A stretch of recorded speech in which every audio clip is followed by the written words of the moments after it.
Welcome to Daily News Podcast, the voice of Mangalore today. Here, we dissect the news, uncover the stories, and bring to light the issues that matter most to you. Join us as we navigate through today's pressing news. Housing construction in Dakshina Kannada district has hit a roadblock as revealed by MLC Evan D'Souza.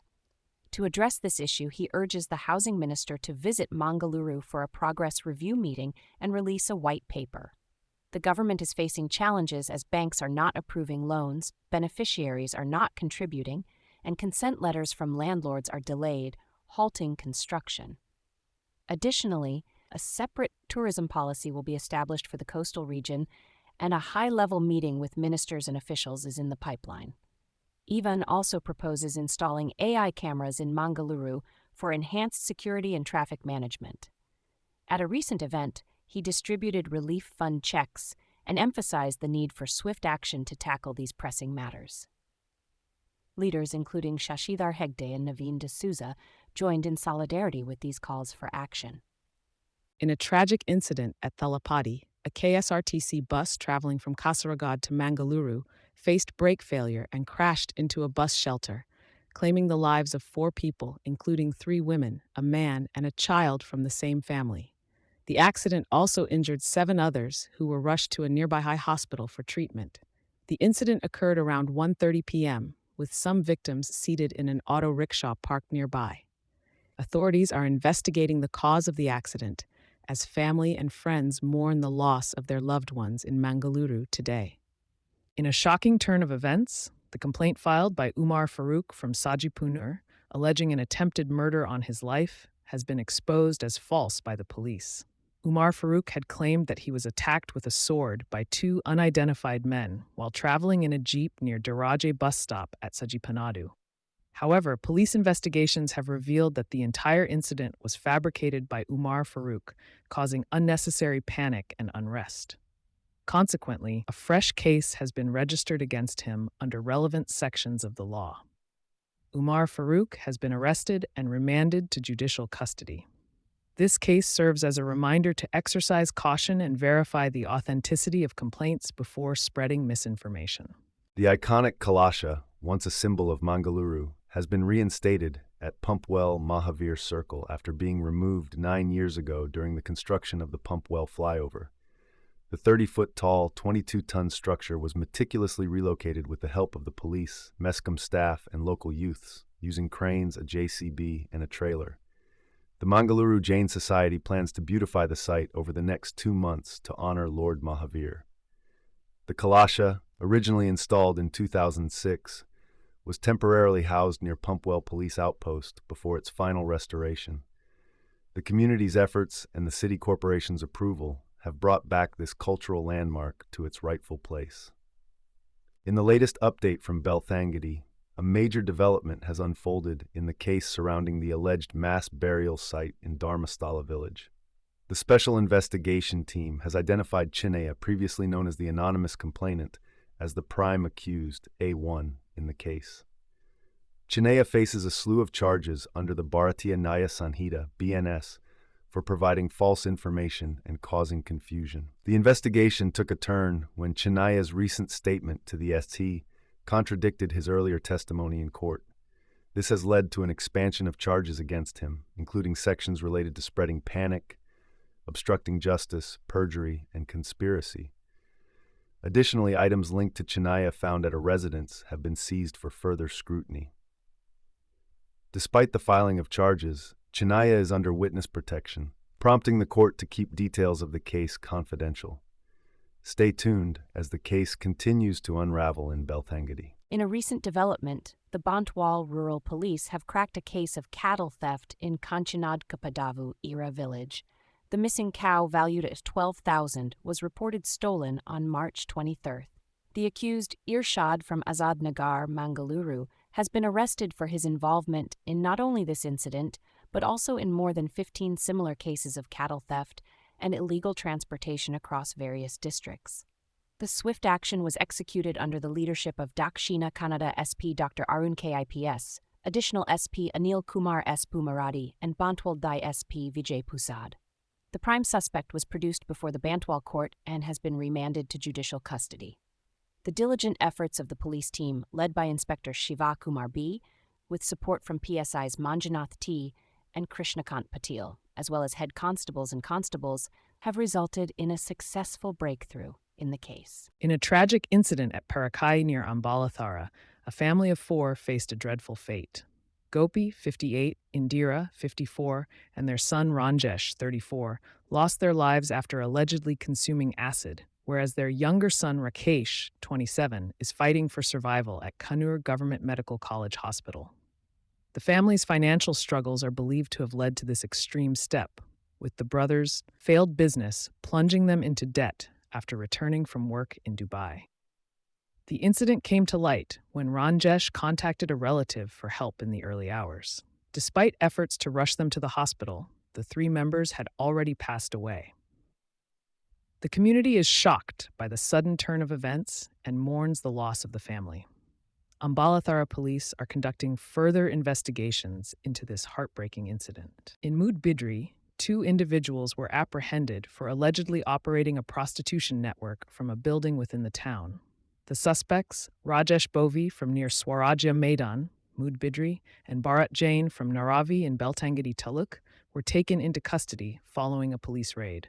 Acting on reliable intel, authorities conducted a raid on an upper-floor room in a building on the route towards a private hospital in Marpadi village. Police Inspector Sandesh PG spearheaded the operation, leading to the arrest of the accused duo. Mudbidri police have initiated legal proceedings, and an ongoing investigation is in progress. In a precautionary measure against heavy rainfall forecasts, the district administrations of Mangaluru and Udupi have announced a holiday for various educational institutions. Anganwadi centers, primary and high schools, government-aided and private institutions, as well as PU colleges will remain closed on Thursday. ITI institutions in Udupi district will also be shut on the same day. The holiday applies to areas across Mangaluru, Puttur, Mudbidri, Ulal, Bantwal, and Beltangadi taluks. Authorities have warned parents to keep children away from low-lying areas, seashores, and riverbanks. Fishermen are advised against venturing into the sea. Taluk-level officers are instructed to stay put at headquarters, while nodal officers are to be vigilant in addressing public grievances. Tahsildars have been urged to maintain close communication with the district administration. Stay safe and stay tuned to Mangalore Today for further updates. In a recent development, actress Lakshmi R. Menon has been granted interim protection from arrest by the Kerala High Court regarding the alleged abduction and assault case of an IT professional in Kochi. The order, issued by Justice Bechu Kurian Thomas, will prevent her arrest until September 17th. 3 other accused, Mithun, Anish, and Sonamol, have already been arrested and remanded to judicial custody by the Ernakulam North Police. The actress contests the allegations, claiming they are false and fabricated to tarnish her reputation.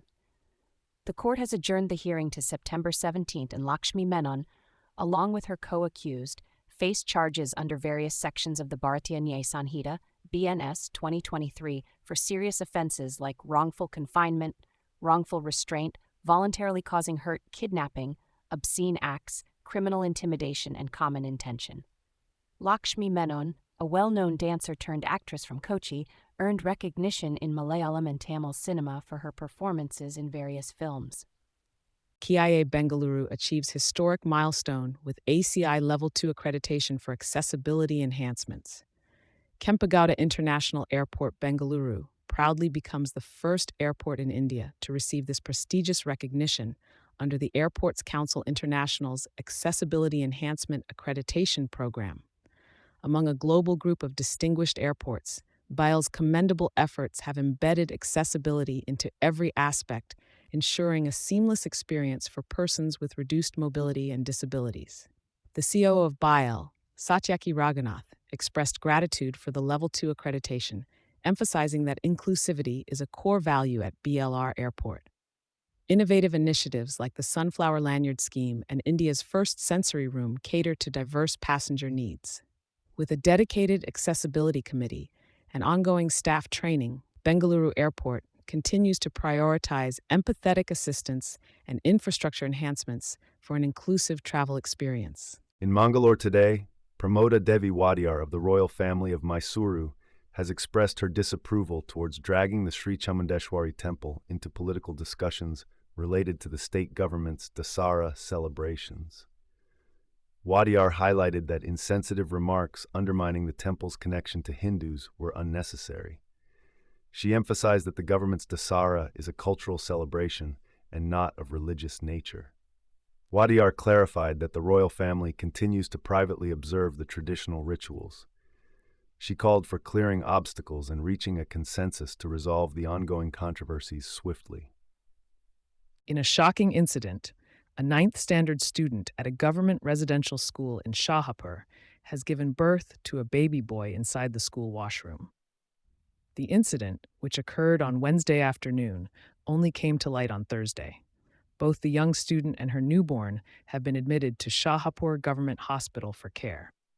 Karnataka State Commission for Protection of Child Rights member Shashidhar Kosambe has taken cognizance of the matter and directed officials to submit a report expressing concern that the school authorities failed to report the incident to the commission. The school principal, Basama, stated that they were unaware of the student's pregnancy, as she had been absent for several days since the start of the school term in June, citing health issues. The girl's parents, who have not cooperated with the school authorities, have yet to provide any clarification. The well-being of the mother and child is reported to be stable, and investigations into the incident are ongoing. In a tragic incident at Annunciation Catholic School, a shooter named Robin Westman opened fire on school children during a church service, causing the loss of 2 lives. The shooter, identified as a 23-year-old male who identified as a transgender woman, displayed disturbing messages on their weapons, such as "Kill Donald Trump" and "Nuke India." The shooter was later found deceased in the parking lot from a suspected self-inflicted gunshot. The shooter's now-deleted YouTube channel showcased videos of weapons, ammunition, and alarming messages. U.S. Homeland Secretary Kristi Noem confirmed the authenticity of the videos, condemning the violence. President Donald Trump has ordered flags to fly at half-staff to mourn the victims. This incident marks the 146th such shooting in the country this year. Security officials revealed that the shooter legally obtained the weapons, had no criminal record, and acted alone. Our thoughts and prayers go out to the families and victims impacted by this senseless act of violence. In a significant development, the security forces successfully neutralized 2 terrorists in the Gurez sector of North Kashmir, thwarting yet another infiltration attempt along the line of control. The joint operation by the Indian Army and Jammu and Kashmir Police was undertaken based on specific intelligence input, leading to the elimination of the terrorists. This incident comes in the wake of a series of infiltration bids in recent weeks, signaling the persistent challenge faced by the security forces in the region. Despite a decrease in local militant recruitment, Pakistan-based groups are making desperate attempts to replenish the diminishing militant ranks in Kashmir. The decline in local recruitment is attributed to various factors, including robust counterinsurgency operations and community outreach efforts. While the overall militant presence has reduced, the Army remains vigilant along the LOC, especially in vulnerable areas like Gurez, Uri, and Karna. The continuous efforts to thwart infiltration bids demonstrate the unwavering commitment of the security forces to maintain peace and security in the region. In the wake of devastating floods and landslides across northern and southern India, Mangalore Today brings you the latest updates. Heavy rains have wreaked havoc in various states, leading to widespread destruction and loss of lives. In Punjab, the authorities are scrambling to rescue residents trapped in inundated areas as rivers overflow due to incessant showers.